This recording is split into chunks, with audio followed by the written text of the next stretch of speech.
All right, people. If someone has let you know that your behavior is a problem, that you bring some type of negative discrepancy between the two of you, and they respectfully let you know that. They boldly let you know that, but respectfully. The reason why I say they boldly let you know that is because you're probably not used to people keeping it 100 with you about your behavior, which means that if someone or if people is not letting you know that your behavior is not accepted, your behavior is unaccepted, it gives you this mindset of permission to continue to behave the way you behave. And so if someone decide to just say, look, respectfully, I don't like the way you're treating me. You know, I can't deal with you no more because I don't like that in you. I don't like that about you. Look, hey, I get to choose who I, rather have in my company. And so I'm not judging you. You do what you do, but I just don't want to have nothing to do with what you do. So I'd rather not deal with you. Now, here's the thing. If someone is telling you that they rather not have no dealings with you, or they could just respectfully say, look, that was shenanigan. I didn't like the way you behaved. That was shenanigan. And if you get offended, meaning if what someone is telling you about your behavior and they saying they done with it, if that triggers you, listen, if that triggers you, then you are the problem. You are the problem. Someone is telling you that you are a discrepancy within their realm. So you can either say, okay, well, look, I ain't dealing with you no more. Damn, you don't like the way I'm treating you. If you don't like the way I am or who I am, then I'm done with you. And then just go ahead on. Go on, leave them alone. But if it bothers you about what they said about how you're treating them, then you're the problem. Let's just say, for instance, if you wasn't the problem and someone said that, because we got a lot of that.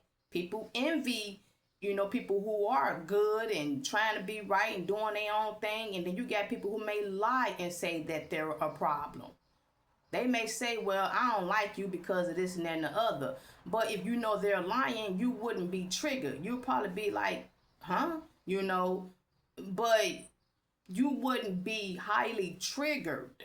You wouldn't be offended. Now that's crazy. It will probably make sense for it to be the other way around. But if someone know that they're being lied on, it's too much energy being stolen away to even trip about the lies when someone approach you talking about you're the problem. Okay, if I'm the problem, then just leave me alone once again. But you're not going to be triggered. What you're going to do is just ignore it and thank God that that's one less dodo that you will have to be bothered with.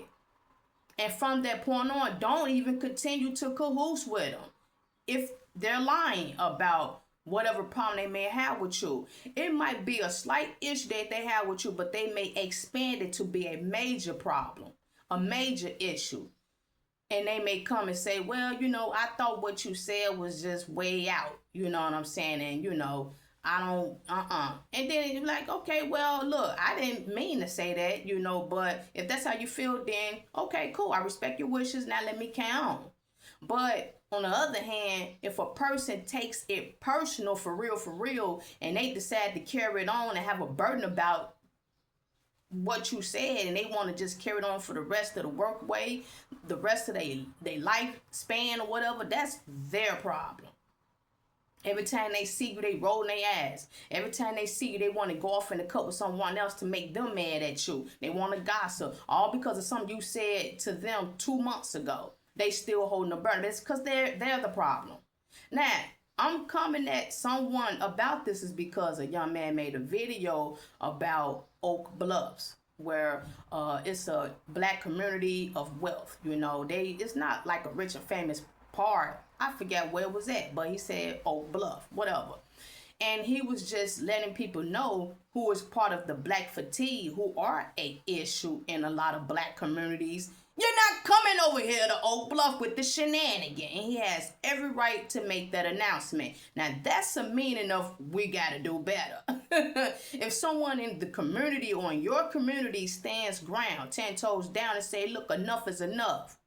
I'm finna stand for my community, and we gonna keep these a-holes up out of here who like to wear tight pants, sagging, dreadlocks, coochie cutters, trending videos with this Kool-Aid coming in our community trying to tear up some because they feel because they're black, their parents don't care, the males don't care, we're gonna go everywhere, we're gonna rule the whole world with the shenanigan. No, the guy was saying, we not having that over here. That's a no-no. And then after he said what he said, it flipped to another video with a lady probably in her 30s who was shenanigan with the response saying, well, if somebody got to tell me about my behavior, about I can't come into their community, then I just won't come into your community. Huh? I mean, these people today are getting on camera making more foolish behavior. They're acting more foolish. The guy was just saying, we're not taking this negativity in our community. We're a family over here. It's decent over here, and we want it to be quiet and peaceful. And the young lady gets up there as if what he said was wrong. You see what I'm saying? Once again, people want to make good evil and evil good. So she said, well, if he got to remind me of my behavior as a grown woman, then I won't want to come to Oak Bluff. I stay where I'm at. Right. Stay where you at and continue to be an a-hole. Continue to be part of the black fatigue or whatever they want to call it, the Gen Z community. Yeah, keep it over there. He ain't even specifically said you. You answered it, letting everybody else know that you are a problem. With her response, she literally just let everybody know that I am part of the problem. Exactly. So you in particular could stay over there with the problem. If it don't apply, then let it fly. But if someone who's making an announcement about being positive, letting you know that you are a problem with your behavior, and you get offended, because someone is telling you that they no longer want any dealings with you because of your negativity behavior, and you get offended on this defensive posture, telling people you wrong for telling me that I can't do what I want to do, even if it's a problem. See, that's because this has been allowed decade after decade to the point where people are permitted mentally. People feel mentally that they are permitted to behave like a-holes. How dare you remind me of my behavior? How dare you arrest me for my behavior? How dare you charge me for my behavior? How dare you checkmate me, give me a pull-up? How dare anyone tell me that I am wrong for choosing to be a problem? This is what's carrying on. And if it's continued with being allowed, other people are going to get timid and they're going to be in the background talking about people and the problem, but never want to be the solution.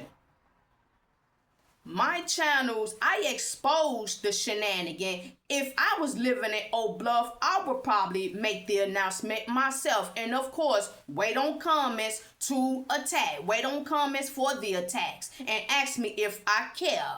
Huh? Ask me if I care. No, he said the right thing. He did the right thing before I click off. Maybe a little off the record. But it was another video, part short, where a young man had he didn't have her to come. She came on, but it was on video. It was on a door camera where his mom was asking to see him and her grandson, his son. He talking through the door on the camera saying, no, we good, we okay. So she sounding sick, saying, oh, I need to see you, son. I'm sick. I don't know how long I'm gonna make it, and I want to see you. I just came all the way from Virginia. I want to see you and my grandson, and yada yada this and that. I guess her cab driver or her brother, whoever he was in the background, just waiting and just trying to see what's carrying on or whatever. If she gonna go on and be allowed to come in to visit. And so no, he didn't open the door. He said, oh no, we all right. Have a nice day. Yes. He told his narcissistic mother, who he hadn't seen, obviously because he set a boundary. He cut off, set a boundary, and he stand 10 toes down. Why? Because he's his own grown with his own family. You're not going to come here years later and destroy this, what's carrying on behind this door. We got the Holy Spirit over here. And see, by him standing 10 toes down and telling his mommy, respectfully, like, no, we're fine. And never let her in. And she had to deal with that. When he stood 10 toes down, other people who never experienced it or may be experiencing, but they're just scared to become a solution to the problem, they may look at him as being wrong about not letting the door open for his mommy, who he obviously cut off for some type of narcissistic behavior, how she might have treated him. He ain't do that for nothing. But see, once again, we are the problem when we stand 10 toes down. We who are tired of the fatigue. We who are tired of the bullying, the harassment, the narcissistic parenting. We are tired. It's enough. And we stand 10 toes down with God Almighty giving us the authority to do so. We put that wall up. That's it. Boom. It ain't no, I did what I did because of this and that and the other. Never taking the blame and never apologizing. Narcissists don't do that. They're possessed by demons. So they want to continue on and on to make you feel bad, make you feel guilty. And that's what she was doing. She was sounding more and more sick on camera, trying to make him feel guilty on why he should open up the door and let her in to destroy what's carrying on and what's been at peace ever since, obviously, he stopped dealing with her. He must got so much peace and he's happy that the point, he was like, no, I'm good. Have a nice day. He already knew what that was. See, a lot of people are being. They'll fold and say, she said she came from all the way over there. Well, yeah, let me go on and up. But let me just, I'm probably not right for not doing, Now, that's a test. And then next thing you know, you're back in dealings with your peeps, your worldly peeps. You're back in communication with them just within months, just to have another disconnect because somebody said something they didn't like and they did this and did that, spreading rumor, and right back to what happened from the time before, at the start of you cutting them off. It's starting all over again. That's how we're living with these type of people. No, cut off. Cut off. I don't care how you decide to get up with me. Find me on YouTube, Instagram. You're knocking at my door because you're looking for me and all this, and you're creeping at me and you see me over at the Dollar Tree and all that. I'm not having no more dealings with you. That's it. That's all. And that's what he did. But see, everybody who is not the problem but the solution is a problem to those who are the disease out here. They don't want to be cured. They don't want to be cured. So those who are the solution to the problem, we're the solution. And people are saying, well, no, I'm good. I don't want no solution. I like to complain. I like to be the problem. I need attention. Ha, ha, he. I don't care. You're the problem because you think you better than me. You're the problem because you think you all that. Who you think you is and yada yada this and yada. You ain't God. You can't judge me. All this shenanigans because people want to stay being the problem. Unbelievable. So I'm going back to this person or whoever may be offended. When someone is honestly letting you know that you are a problem. You need to shape up. You need to shape up or shape out. And if that triggers you and you carry that burden because you pissed about someone telling you or reminding you of your behavior, you are the problem. If someone lied and spread rumors talking about you are a problem, whatever, then if it don't apply, let it fly. And see, another thing, when you do that, when you look unbothered, when you seem unbothered, it bothers them that you are not bothered by the lies. Shalom.